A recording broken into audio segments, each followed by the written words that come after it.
Hey everyone, welcome back to Low Content Publishing for Beginners. My name's Rachel Harrison Sund. So today we're going to be talking about trademark infringement and how to avoid it. So when we're publishing to KDP, there are quite a few opportunities for us to inadvertently infringe on someone's trademark. And there are lots of different places that we might be able to do this. So the title, including the subtitle, the series, our author name, description, keywords, these are all areas that we're going to be entering information, and they're all areas where we do not want to be including anyone's trademarked material. So those are all areas to watch out for. So for example, we might accidentally use a trademarked name for our author page. So for example, we might create an author name called something like Creative Streak Publishing. And that might actually be another business that already exists and is a registered trademark. Or maybe rather than the author name, we've decided we want to use some sort of a catchy phrase on one of our covers. And we decide to use the phrase, "Let's get ready to rumble," something that most of us have heard before, and you might not know that that is actually a trademarked phrase. Or we might accidentally use a trademarked word or phrase as part of our title. So maybe we've decided to create a dot grid journal, and we see that these are oftentimes called a bullet journal, so we include that as part of our title or our subtitle. So these are all areas we want to avoid using trademarked words or phrases. And that does include our description and our keyword selection as well. So we're going to have to do a bit of a trademark search before we end up using something that we're legally not allowed to do. So how do we check for a trademark? Well, first thing, we can just do some very simple Googling. So for example, let's say you have an author name that you'd like to use. The first thing I would do is just do a quick search for that author name on Amazon and just see if anyone else is using that name. Now, whether that's trademarked or not, I would just simply steer clear of that. Even if it's not trademarked and you're not going to get in trouble about it or for it, it's just going to create some confusion. If someone is actually searching for your book and another author name comes up, you just really don't want that happening. So this has happened to me before where I thought I've come up with a really great author name, and then I do a little bit of a search right on Amazon, and unfortunately that name is already taken.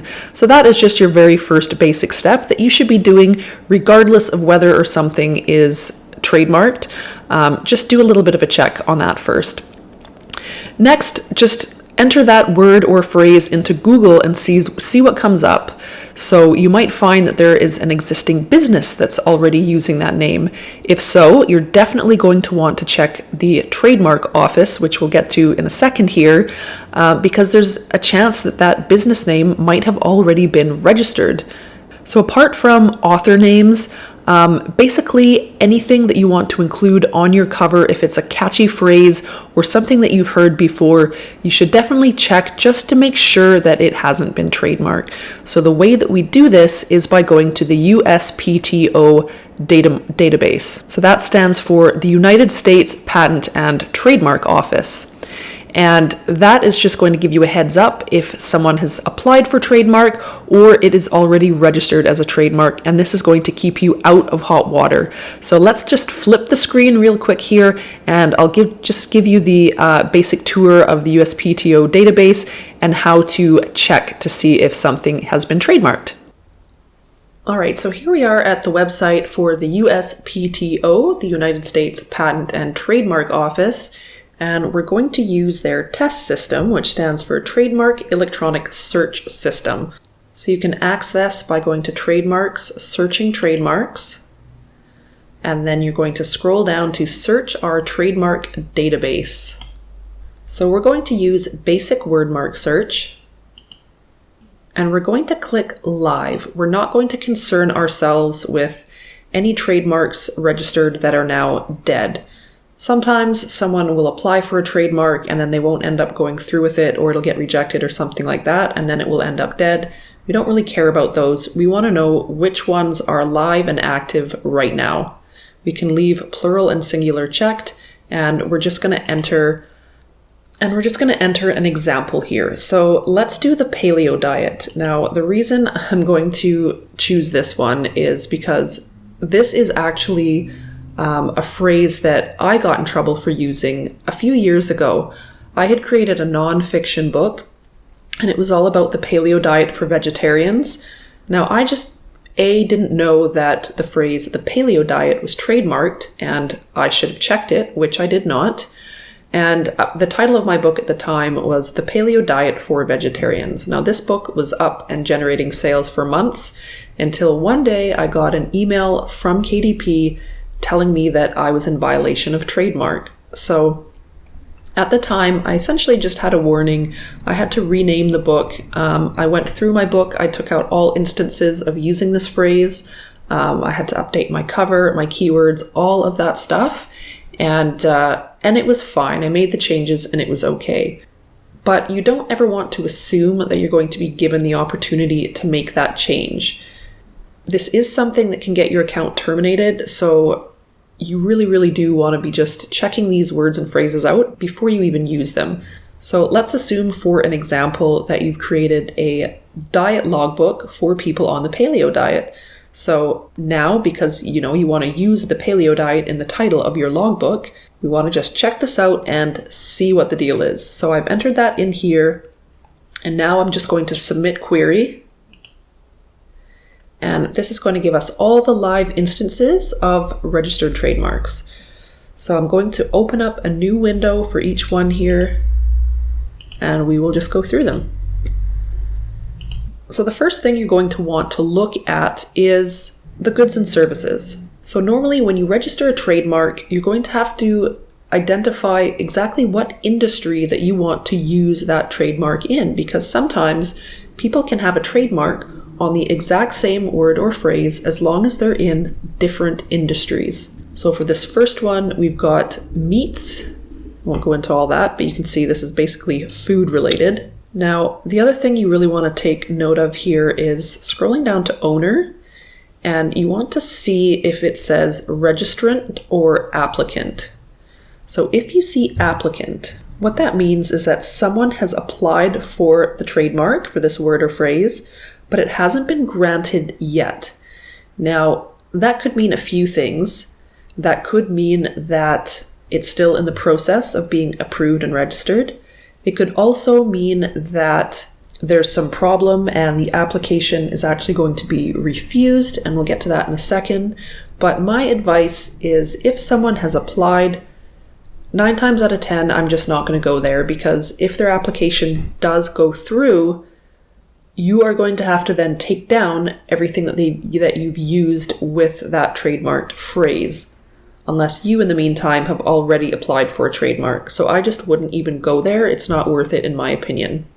But this is something that you can look at to just determine if this is actually currently a registered trademark or if it's something that's in the process of being granted. All right, so let's click to the next one. And we can see the industry, okay, books. So this would be definitely relevant to us. Ours, it's kind of a gray area because technically it could be considered stationery, but it's still a book that's going to be sold in the books department on Amazon. So for sure, we would not be able to use this on any type of book. Again, this is a registered trademark. Paleo Diet Enterprises and Paleo Diet LLC, they are probably the same company or operating under the same umbrella. Now let's see the third one here. Education services. Again, registered trademark, Paleo Diet Enterprises. So they've got a pretty firm hold on this phrase. So this is definitely something that we would not want to use. Now, if you want a little bit of further information, let's go back to our scenario where this says applicant instead of registrant, and we want to find out what exactly is going on with this phrase. We can go over to this TSDR button here, and that's going to provide a little bit more information.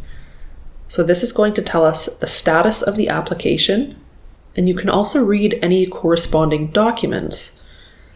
So this is going to have a record of the application, all the back and forth between the lawyer and the applicant and everyone involved with this. Let's just assume, for example, that we had a registrant, someone who had not been granted registration yet. We could actually open up some of these documents and just take a look at what the reason is that it hasn't been granted yet. So maybe it's just a time thing, it just hasn't gone through yet. or maybe the USPTO has issued what's called an initial refusal, and you can find out the exact reasons why that this application has been initially refused. Now, if there's an initial refusal, the applicant can then submit somewhat of a rebuttal type thing. And I mean, that can go on for months and months. Again, though, like I said, I would just generally avoid it altogether, but there might be a special situation in which that information could be useful. So I just wanted to let you know that it's there if you wanted to dig in a little bit further. Okay, so that was the USPTO. Now, one thing you're going to have to keep in mind here is most of us are selling our books on markets other than just the United States market. So if you're selling books in the .co.uk market or any of the European markets, it's a good idea to check the corresponding trademark offices for those countries. So just because something's been trademarked in the US or hasn't been trademarked in the US doesn't mean it hasn't been trademarked in a different country. So if you're trying to focus on the UK market, for example, you're going to have to check out whatever the website is that holds those that data for that corresponding country. So just keep that in mind as well. All right, so that's it for this video today, guys. Thank you so much for watching. As usual, if you like these videos, hit the subscribe and the bell button below so that you can get notified each time I put one of these videos out. You can get more low content publishing tips at my blog at rachelharrisonsund.com. You can download my free guide, 3 steps to publishing your first low content book in less than a day, by clicking on the link that's in the description.